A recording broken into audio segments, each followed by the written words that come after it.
One of my favorite no-code tools has just gotten even better. And so in today's video, I'm going to be showing you what exactly that tool is, why you should be using it, and some interesting app ideas to get you thinking and to get your imagination flowing. Now, as always, all the apps and all the resources that I demonstrate in any of my videos are going to be available on my Patreon page, and you can learn more about it via a link in the description below this video. Now, the tool we're going to be talking about today is rowy.io, which is an amazing low-code backend which allows you to do some incredible things and build some awesome apps without writing much code, if any. Now, Rowy has been gracious enough to sponsor this video, but I've been using and recommending rowy.com for a while now, well before they even knew who I was. And so in today's video, I'm going to be showing you everything that you need to know about rowy.com. And later on, we're even going to build a couple of very interesting apps very quickly and then connect them to our no-code builder app of choice, FlutterFlow. Now, the first thing that you want to do is you want to go to rowy.io and you want to create your free account. Rowy gives you a very generous free plan, which is what I've been using this whole time. Once you create your account, you're going to be shown on a screen that looks something like this. And what you want to do is you want to create your first project. So we're going to go into settings and we're going to say create a project. We're going to give this project a name. I'm just going to call it project 5. And the next thing you need to do is you need to select your data source. Now, right now, Rowy only supports Firebase, but they do have a roadmap of supporting these two data sources as well. We're going to hit continue. And now we need to sign in with Google because we need to give Rowy access to our Firebase so that it can create a new Firebase project.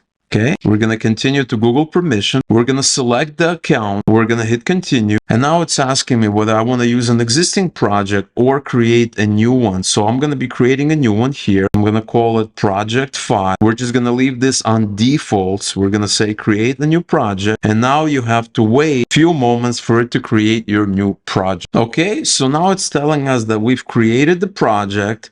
And what it did was it created the project here in Rowy, but it also created a project back in our Firebase. The next thing I want to do is I want to click continue, and here it's enabling various Firebase services for the project. So it just enabled Firestore and Firebase storage are enabled, but we also need to enable authentication for that specific project. So we're going to click this right here. It's going to open our authentication page here. And this is authentication for our Firebase project. So if you're not familiar with what Firebase or Firebase projects are, you can think of Firebase, a Firebase project, as an umbrella that contains various services. Okay, so it can have things like extensions, functions, things like Firestore database, real-time database, etc. But in this example, we're only going to be using things like authentication and Firestore database. So we are here on the authentication page. We're going to click on get started, and that's it. We've enabled authentication. We don't need to do anything else. We're going to go back here and we're going to click on verify. Okay, we need to verify that authentication is enabled. As you can see, it's enabled. We're going to click continue, and now it's initializing Rowy with our new Firebase project. Okay, nicely done. You've created a new project. Okay, we're going to say let's go, and now we are redirected back to Rowy, but this time we are in our dashboard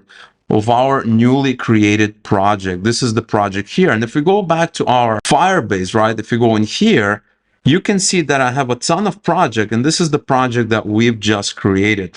So if you have an existing project that you want to pair up with your newly created project in Rowy, you can do this as well. It's just in this video, I decided to create a brand new project, and that way I can show you everything from scratch. Now, once we get redirected back to Rowy, we are here at our project's dashboard, right? So we can click here, and we have a workspace called WS1, and this workspace is like an umbrella that contains all our projects. So in this case, I have just one project. This is this newly created PRG file, and I can click on tables, I can add members, I have various settings. And once you click on tables, which is what the screen redirects you to, you have an option of creating a table. So you can create a new table, right? You can click here and create a new table, which is very, very useful and very, very powerful. But an even more powerful functionality is by using various templates. So you can click here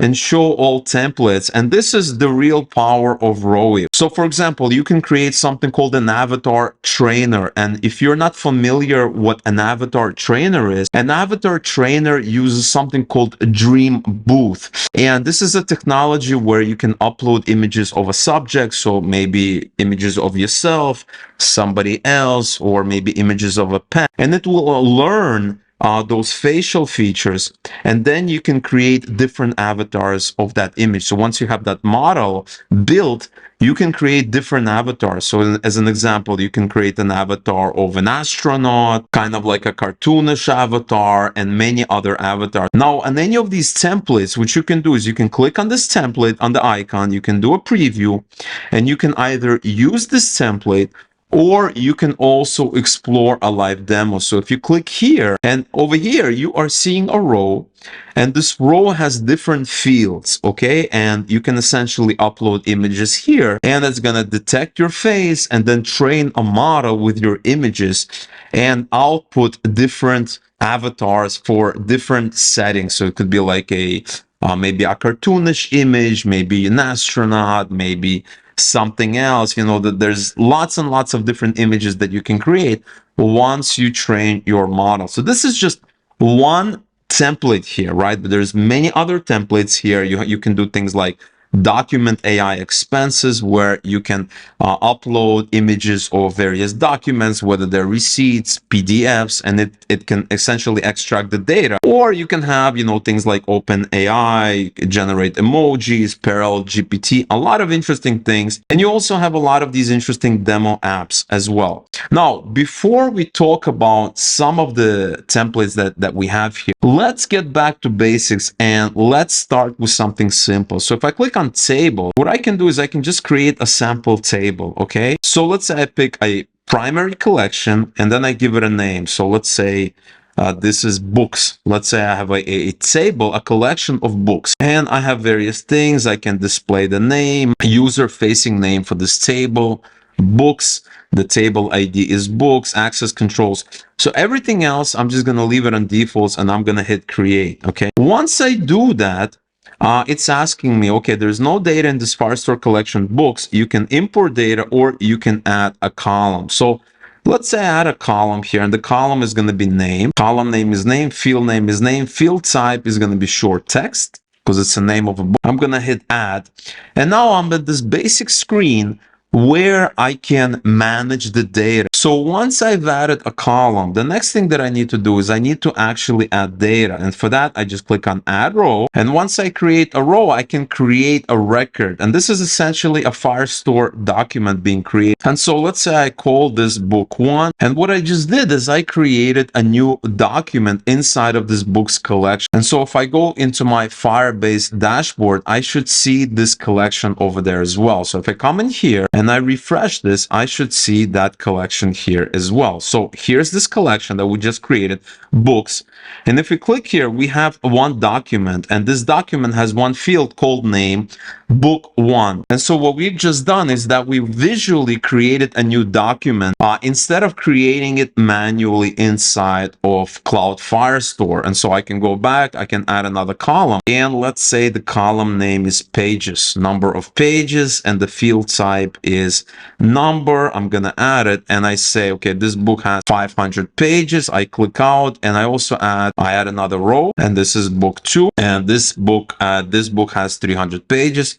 I press enter, and now it should update or sync the data that we are seeing here with the data in our backend, because all we're doing is we're working with our backend data. Okay, Rowy is not storing this data separately. What it really is doing is that it's storing the schema of this data. It's storing, you know, that we have a name, which is short text, it's storing this field, which is a number field, but the data is being stored in our Firebase Firestore. So if we go back here, now we have two documents. So we have that first book of 500 pages. If we go in here, we have that second book of 300 pages. And so what I've just demonstrated is the first main kind of functionality that Rowy provides, and that is being a wrapper on top of your Firestore DB. So instead of, creating these documents here, coming in here and adding a document and, auto ID and adding the fields and remembering that, you always want to have the same fields. You want your documents to be consistent. In my view, it's a lot easier doing in this familiar kind of spreadsheet format, right? So I can add another column here. And let's say this column is author. Okay, field type is short text. I can add it, and it's a lot easier for me to kind of edit these two fields using a familiar, kind of spreadsheet format, because otherwise I got to go through each one, add that field, add the value, go to this one, add the field, add the value. Whereas here, I can just say, well, this is James, this is James, okay? And so now I can go back and look, it just added very, very quickly and easily. Now, this is very, very basic functionality, and I'm sure it already is going to make your life a lot easier, because not only can you add this data manually, you can also import data, right? So you can drag and drop a CSV, you can even paste it, which is something that I really appreciate, because a lot of times, I don't want to go out and create a CSV and upload it. I just want to paste the data because I might have it in a file somewhere. Or you can also click on URL and you can even get this data from a URL. Plus, you also have Airtable functionality. Just give your API key and then the table URL, and it's going to find the data.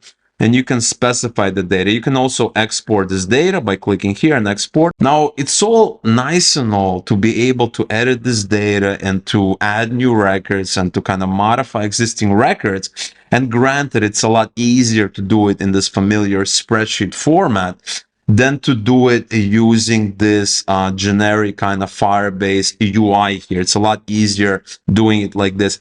But Rowy offers you a ton more functionality. We're just scratching the top of the surface. You can do so many other things. And one of the ways that Rowy really shines is that it allows you to create not only webhooks, but also you can execute extensions. So what is a webhook? Well, if you click here, you're going to be shown this screen here. So if you want to use webhooks, you need to set up Cloud Functions to use webhooks. So we're going to click Set up Cloud Functions. We're going to hit continue. Now, before we can set up some of the smart functionality with webhooks and extensions, we need to change the way our Firebase project is configured. So I'm going to go back to my Firebase project. And what I need to do is I need to upgrade my plan. So from no cost $0 per month, I need to upgrade it to Blaze, which is pay as you go. And do not worry, unless you're doing some heavy stuff with it, unless you have a lot of users that are, doing a lot of reads and writes to your database, maybe you have a very, very successful app out there, you won't need to pay anything. Okay, so all you need to do is upgrade. I'm just going to set a budget amount of $10 a month, and then I'm going to click on purchase. Okay, and I'm going to wait a few moments, and now I'm on the Blaze plan. Now, once I'm on the Blaze plan, I can go back to Rowy and I can click verify. So they can verify that the billing is enabled. And as you can see, billing is enabled. We're going to hit continue. And now we need to deploy these functions. This is this really killer functionality that Rowy has, which is going to change the way you build apps. But first, we need to select the region. I'm just going to select US Central 1, and then we're going to click on deploy. Now we're going to wait a few moments for it to finish everything. All right, so it finished deploying the functionality, and now it says deploy to Cloud Run. We're going to hit continue, and now Rowy Run is all set up. And what this means is that we now have some powerful backend functionality, such as extensions, webhooks, and derivatives. Okay, so we can learn more about it. But for now, we're just going to click out. And after you've installed Rowy Cloud Run, you can go back to your table. So here I am inside of my original table, this books collection. And if I click here, now I have an option to add a webhook. Now, before I add a webhook and show you this functionality, it's very, very important to understand how Rowy works in order to take the most advantage of. Now, here's a diagram of a typical application. So this could be FlutterFlow, this could be Bubble, this could be just about anything. This is how pretty much all web apps are built. Okay, so we have a user. The user is only interacting with the UI, and the UI, on the other hand, gets, maybe some input from the user.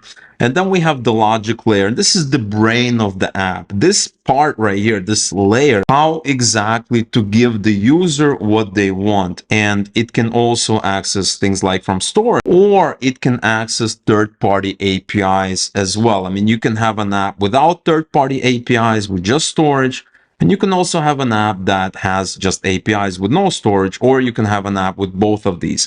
But the most important thing about this app architecture is that the logic is done here. And so if you're using something like FlutterFlow, which is my favorite no-code app builder right now, chances are you're going to have maybe a button, and if you click on it, you're going to be creating flows. And that is something I'm going to show you a little bit later in the video. On the other hand, if you're using rowy.io to build and power your apps, you're going to be looking at a slightly different software architecture diagram, a slightly different flow of how the data moves within your software. So we have the user here. The user is still interacting with the UI. They're still kind of dealing with the buttons and the inputs and the different elements in the UI. We have the logic layer. So maybe this is still FlutterFlow or another app builder. We have the storage. In this case, we're only dealing with Firebase. Okay, Rowy right now only supports Firebase. And so we can only have data in Firebase Firestore right now. But the main difference is that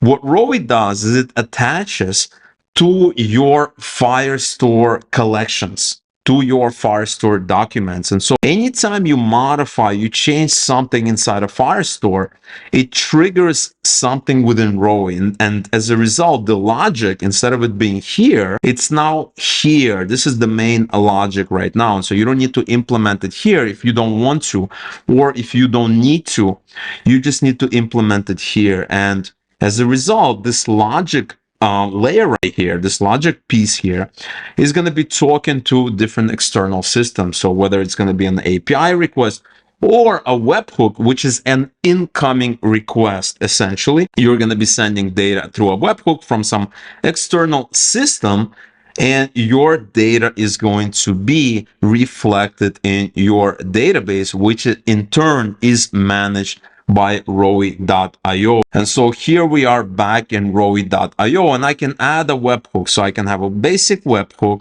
I can add a type form, a SendGrid, web form, Firebase auth, or Stripe to make payment. So let's say I add a basic webhook and I just call it basic, and we're given a URL, and this is going to be the URL where we can send data to. And so you can enable verification. You have conditions, so you can specify whether this webhook is going to run based on a specific condition. But the main piece of logic is this parser right here. And so in this specific webhook, we have a basic parser, and what's happening is that it's essentially taking in the request and outputting, whatever you sent in the request, and it's outputting it into your database. So let's say I add this webhook, I just added it, and I save and deploy, okay, and I just deployed it. And so now if we go to webhooks here, this is deployed already. I can copy this URL. And now what I can do is I can open another tab of my browser, or if I have an app that's going to be sending some data, and I can execute this webhook. So if I execute it, I get back okay, which means the request was successful. And if I go back to my app, what I have here is I have a new row that was created. And the idea here is that if I actually send data, which I didn't in this case, that data would reflect here. So as an example, let's say we send some data. Here I have a sample webhook here, and let's say we want to send name is James, and then author is James. Let's say this is actually, book 3. And then author is this, and let's say I check if it's formatted correct. And so once I execute this webhook here with these values, name being book 3, author being James author, I have a new document here with the corresponding values filled in. So name is book 3, author is James Author. I can also specify pages as well if I want. So I can say pages is, I don't know, 300. And so if I execute that again, I'm going to have a new record here, book 3, 300 for pages, and author is James Author. And if I go back into my Firestore UI here, I can see I have new documents. So this is this latest document. And as you can see, it's automatically created. And all I needed to do was to simply send a new JSON request, and it automatically creates a new record. So that is very, very powerful because you can create amazing things with this functionality that you really couldn't have done before. And beyond webhooks, we also have things like extensions. And what are extensions? Well, if you think of webhooks as data being sent in from the outside, extensions are a way to trigger something on the data and maybe send a request to the outside, or maybe simply modify the internal data. And the main difference is that a webhook is being triggered from the outside, an extension is being triggered from the inside. And so if I go back into my Rowy dashboard and I click on extensions, I can create a new extension. And let's say this could be maybe create a new Slack message, Algolia index, an API call, etc., etc. So for an API call, so if I have a new record that's created, updated, or deleted, I can execute an API call. And so as an example, if I'm, if something happens to this data, if, inside of my app, I modify this data, I do something with this data, it's going to automatically trigger an API call, which could be very, very useful depending on what you're trying to do. But regardless of what you're doing, whether it's webhooks or extensions, you've just supercharged your existing Firestore database. So whereas before you just had a regular database, right? You just had a bunch of data in there. You just had maybe, several documents, or maybe 100 documents, or maybe one document, but you just had data there, right? Now what you've done is you added logic to this data. And this is exactly what I was talking about here, is that by default, your Firebase is just data. But if you, supercharge it, right, by adding, whether webhooks or extensions that trigger something based on data, or you're getting some trigger from the outside, you're essentially adding logic, right? Because you're saying, if, this trigger happens, do this, or, if this data changes, do this. You're adding logic, and you really couldn't have done it before because all you had was just simple data, right? You're just storing data. So this right there is the main killer feature of Rowy. It allows you to turn your database into an app, essentially, which in turn allows you to create some interesting apps without writing much code, if any. And so now that you understand what's happening behind the scenes, how we are turning your regular Firestore database into an app, basically, we are ready to check out some of the extensions, and I can show you some of the interesting apps that you can build without writing any code whatsoever. And so what we're going to do is we're going to come here to our tables, and this time, instead of creating a new table from scratch, we are going to use some of the interesting extensions. And so there's tons of extensions, and let's start with a very, very simple one. So there's Emojify, and this, so if we do a preview, you can learn about it, right? So it tells you get movie names as emojis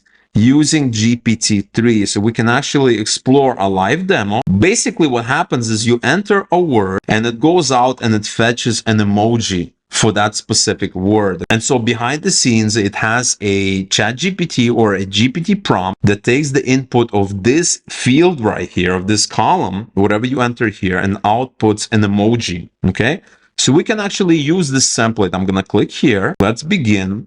And we need to specify the collection. We're just going to leave it on default, say create table. We're going to say next. And now we need our OpenAI secret key. So if you click here, you can add a key in your secret manager. So right now I don't have any keys because this is a brand new project. And in your project, you have access to, you can create an auth, you can do a Firestore database. You have a lot of functionality, but you also can create secret keys. We're going to click here, add the key in your secret manager. It's going to redirect to our Google Cloud Console, which is basically the same thing as Firebase Console, except you have access to a lot more services. And we're going to call this OpenAI. Okay. I'm going to go into my OpenAI dashboard, which is right here, right? You can simply go to platform.openai.com/account/API-keys, and I'm going to create a new secret key, and I'm just going to call it test, okay? We're going to create this key. We're going to copy it. We're going to go back and we're going to paste it right here. And I'm going to say create secret. And now we've created a secret inside of this Google Cloud Secret Manager. And this is very, very nice because now you have that key that nobody else can see except the apps that you give this key to, okay, where you give this access to the secret manager. So we're going to come back here. And now if we hit refresh, we should see that new key right here. I'm going to click here. I'm going to set this as my OpenAI secret, and now I need to deploy some additional functions. We're going to deploy function. Now it's telling you that you don't need to wait, right? But here's a pro tip. It's much better to wait, because even if you click on proceed, you still can't use the app until it finishes deploying. So you're a lot better off waiting until it finishes deploying before clicking on proceed. So we're going to wait a few moments. All right, so now it has deployed, and now we can click on proceed here. Template installed successfully. We're going to click on finish. And now we've created a brand new table, but not just any table. This table is special, and we are given some information. So we can get movie names as emojis using GPT-3, and it's giving us some instructions. Okay, use this table to generate emoji for movie names using OpenAI GPT-3 API. Testing setup completion, add a row and enter a movie name, and equivalent emoji for it is generated. Okay, so let's go ahead and add a row, and let's say we are gonna enter, I don't know, Back to the Future. We're gonna press enter, and we're gonna wait for the emoji to be generated. All right, and this is the result. So it went ahead and generated this kind of an emoji with this text. Okay, let's add a new row. Okay, press enter. Okay, and it generates an emoji of a planet, which is this world right here. And so what exactly is happening here? This is a fairly simple app that we built, but there's a couple of things happening behind the scenes. Well, this thing here, right, this word is just a regular field. This is just a regular text field. But this is special, right? So if you come over here to column settings and you go into column config, you can see that this is actually a specific kind of field, okay? So it's listening on this word and it's outputting a specific type of text. But the magic here is this function here. So this is a small function. As you can see, there is a prompt here. So it says here, convert movie titles into emoji, and it's giving a couple of examples. Back to the Future is this, Batman is this, Transformers is that. And then for whatever text you enter, it's going to generate, emojis with these examples taken into account. So if I go back here and let's say I enter Batman. So as you can see, there's the Batman. I cancel, I add a new row. Batman, press enter, wait a couple of moments, and there's the Batman. So as you're seeing, probably an emoji of a bat. And now if you go back into our Firestore dashboard, remember all of the data is stored in your Firestore account, right? So if you go into emojis, which is this new collection that was just created, we see we have 3 documents that are, basically these 3 rows here. So if you go in here, this is the first document, and we have some created, updated metadata. And these are the 2 fields, emoji, Back to the Future. We come in here, collapse this, a new world, emoji, and then this thing here, Batman, and then you have this emoji of a bat here, okay? And so you can keep going, but you guys get the picture. Not only are we creating data, but we are also executing an API request to OpenAI, and we are getting the corresponding emoji. We're basically executing a prompt and getting back data, which is really, really nice. And obviously you can add a new column, you can add more fields, you can change some of the logic that's happening. It's really, really up to you. And now that you've seen this example, let me show you another example. This example is going to be a little more complex, but also will give you some interesting ideas for some new apps, perhaps. So if we go back into tables here, we go show all template, and you scroll down, there's a really cool template called a LangChain URL classifier. Now, I actually did a big tutorial video on LangChain. If you have not seen that video yet, it's going to be right here. Definitely check it out.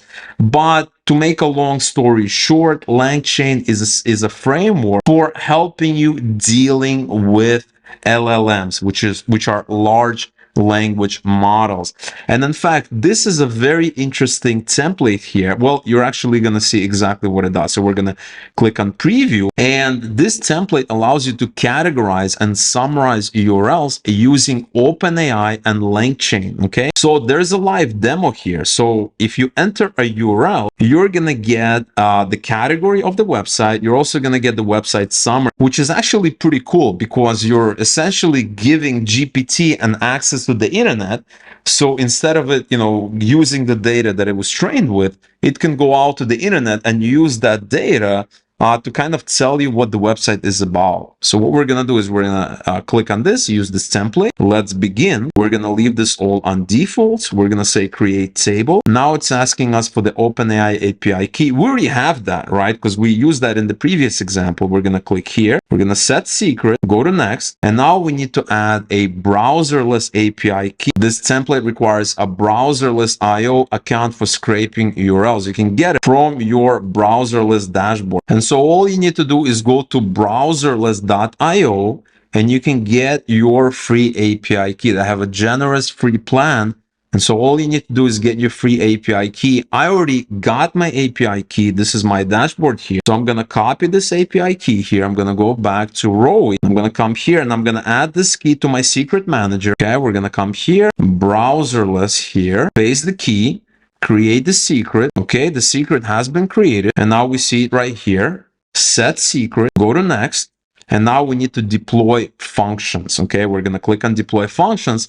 And just like before, you want to wait for this to finish. You don't want to click on proceed. If it didn't finish, your app is not going to work. So you're much better off waiting. Let's wait a couple of moments here. All right. And now it's telling us that this was deployed. We're going to click on proceed. Template installed successfully. Click on finish. And now we're back in this familiar screen where we have a new table that was created and we have some instructions. Okay, so get the category of a URL and a summary of its content using OpenAI GPT-3 and LangChain. Okay, so you can watch the short video or read the detailed blog, but that's actually very, very simple. Okay, so how to try this table: add a row, enter a URL in the first column, and you will see the website category as well as a summary of the contents of that website being populated in a few seconds using OpenAI GPT-3. Okay, so we're going to click on add a row, and let's say we want to input, let's say Microsoft.com. Everybody has heard of Microsoft, I hope. Press enter, and then we're going to wait a few moments for it to get the data in these two columns here. All right, it's done. And the website category is technology software, and website summary is right there. I'm going to close this.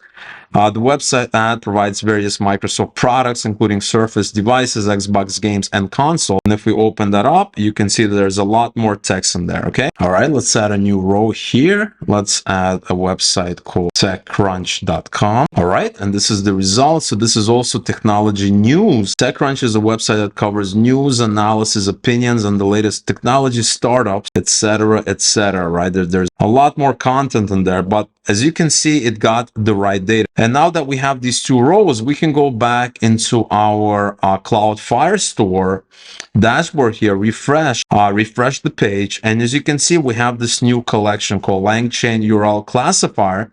We can click on it and we have two documents, right? So we can click on any of these documents here and we can see the data. So, all of this, right? All of the stuff that's happening here is always saved in our backend. It's always saved in our Cloud Firestore. Now, what exactly is happening here? Well, this column here, this field is just a regular URL field, but these two are calculated fields or derived fields, which is essentially the same thing. And basically what this means is that these fields have their values that they're dependent on these fields. Okay, so if there's nothing here, you're not going to have anything in these fields. So if you click here, column settings, and you go into column config, you can see right here for this is website category. If you open it up, you can see that there's actually a call to browserless, right? To get the actual, the homepage of the website. Okay. So we're passing in the secret, the token, then we're passing in the URL. And then what we're doing is we're saying, please classify the website URL into one category. Use only the following HTML content to categorize this website. So we're saying, take the URL that the user entered, and this is the HTML string that we got from browser list, and we're saying it to basically to categorize it, okay, to classify. We're using this prompt template. We're also using something called a chain, and if you are confused about LangChain, it's a very, very powerful framework for dealing with large language models, but you can also give it various modules that allow it to access the internet and to do all kinds of interesting things that make it more powerful as compared to using something like, ChatGPT by itself. Check out this video right here. It's going to clear up a lot of the confusion. And so this right here is the website category, and it's the same thing for the website summary. Click on column settings, go into column config, and then you can check this out, right? So in this case, what we're doing is we're grabbing this. We're also grabbing the HTML. We're scraping the website. We're downloading, and then it says, please summarize the contents of the website at URL. This is the content. And so it's just a basic summarization prompt. Okay, here's the data, just give us a quick summary, and we're using a chain to kind of link the model to the prompt, right? Because we're using this OpenAI model right here, and we're using something called a chain, which is the foundation of LangChain, to link the model to the prompt, and then we're just calling this chain, and that gets us the result. So very, very powerful, very, very easy to use, and LangChain opens up a world of possibilities, and in combination with rowy.io, you can do a ton of things with it. Now, in this last part, I want to show you how you can connect your rowy.io apps, these tables here, these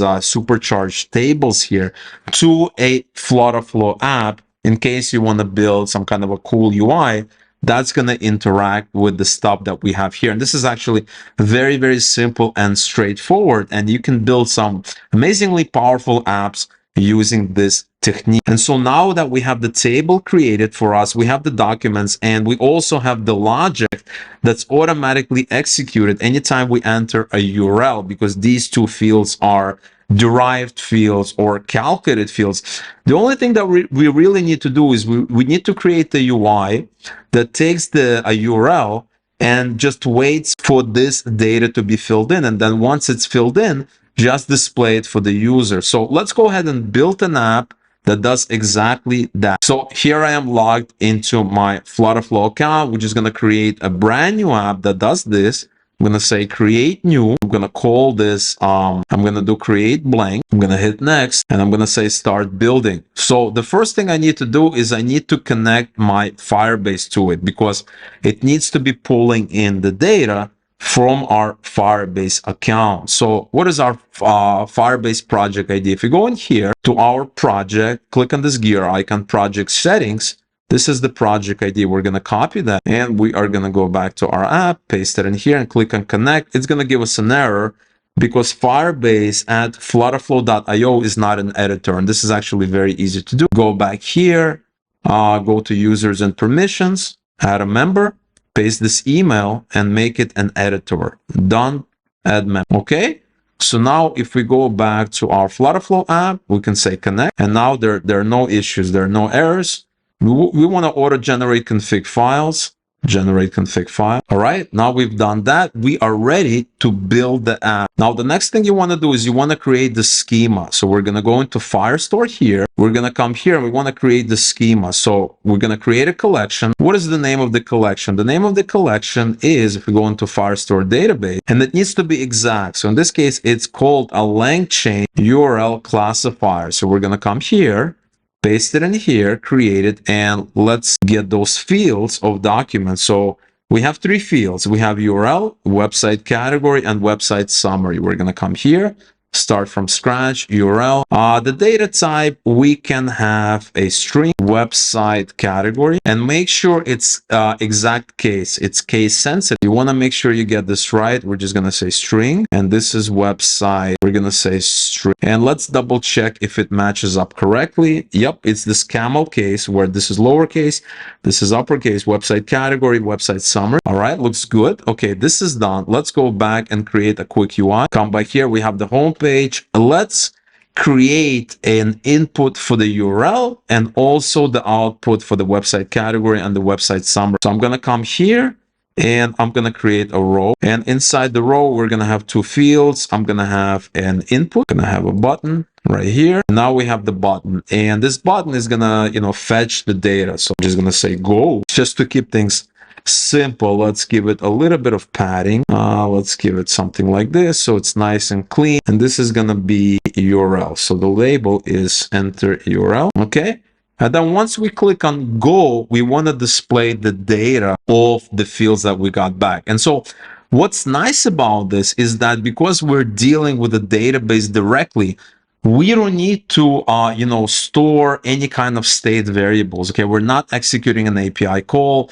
We're not doing anything like that. We're just, displaying the data that we have in our Firebase collections. Okay, and so what this means is that we can come in here and we can create maybe another row here just below it.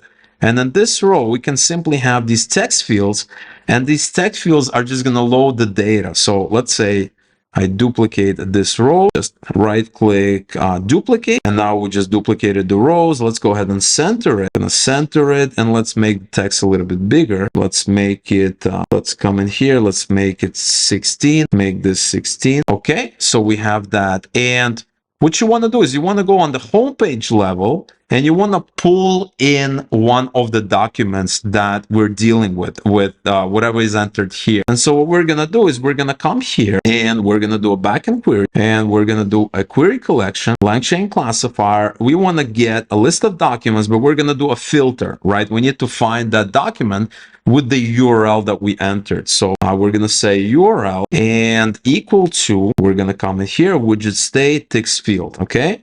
And so now it's going to pull the data that's specific to that URL. Okay, that filter is set. And this thing right here, so when we enter the URL, what we want to do is we want to create a new document with that URL, right? So we're going to come in here, we're going to add an action, we're going to say create document. This is the collection, and the only field we're going to be adding is URL, right? The other two fields are going to be filled in by rowy in the background, right? So we're going to say URL, we're going to come in here from variable, and we are going to say widget state, this input here. Actually, for this backend query, what you want to do is you want to do single document. Okay, we just want to get one document. We don't want to get a list of documents. And then if you come over here, you can come here and you can specify this is going to be category and this is going to be sum. Okay, and you can also give it some padding, give it some bottom padding of 10. Yeah, that looks about right. All right, so this creates our document, and once we add a URL in there, that's going to trigger that rowy workflow, right? It's going to go ahead and fetch all of this data,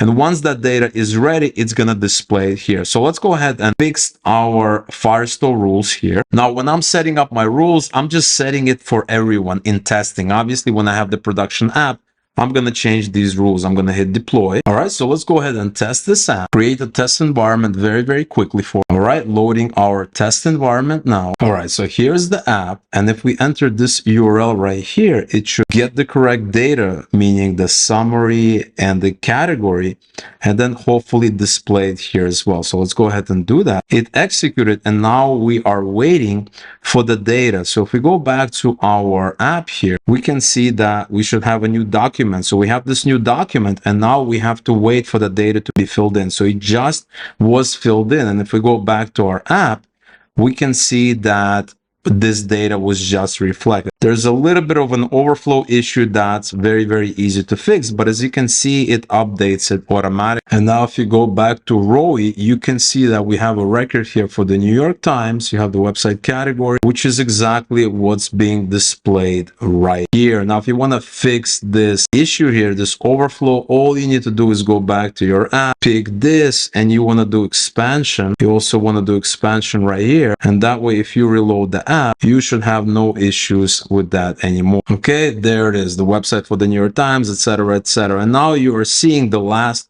record being displayed. Obviously, if you enter a new URL, it's going to grab the data, and it's also going to show you the associated data for the URL that you've just entered. And so obviously there's so many things that you can do with rowy. You can build amazing apps. But one of the nicest things about it is that you can use one of these templates and build an app without writing any code whatsoever. You can just take a template, connected to your FlutterFlow app, just like how I showed you moments ago, and you have an app that's ready to go. So definitely check out Rowy. I've been using them for a while, so thank you so much for sponsoring this video. It's an amazing product. Check out their link in the description. And if you are interested in viewing and or cloning all the apps that I built in this channel, including this one, then you definitely should join our amazing Patreon community, because when you become a member, you're not only going to have access to all the apps that I built on this channel, which means you can easily view and or clone them exactly how I see them right inside of FlutterFlow, but you also get access to some extra content such as Q&As, live streams, behind the scenes content, and our exclusive Patreon supported masterclass series where I do a deep dive on specific topics that the community votes on. So if you are serious about your no-code development this year, if you're serious about building that one app or multiple apps, then you should definitely check out our amazing Patreon community and consider becoming a member. Now, if you're interested in learning some of the topics that I covered in today's video, I'm going to have a very useful video linked above. Definitely check it out. It's definitely going to help you to make clarity of some of the concepts that we talked about in today's video.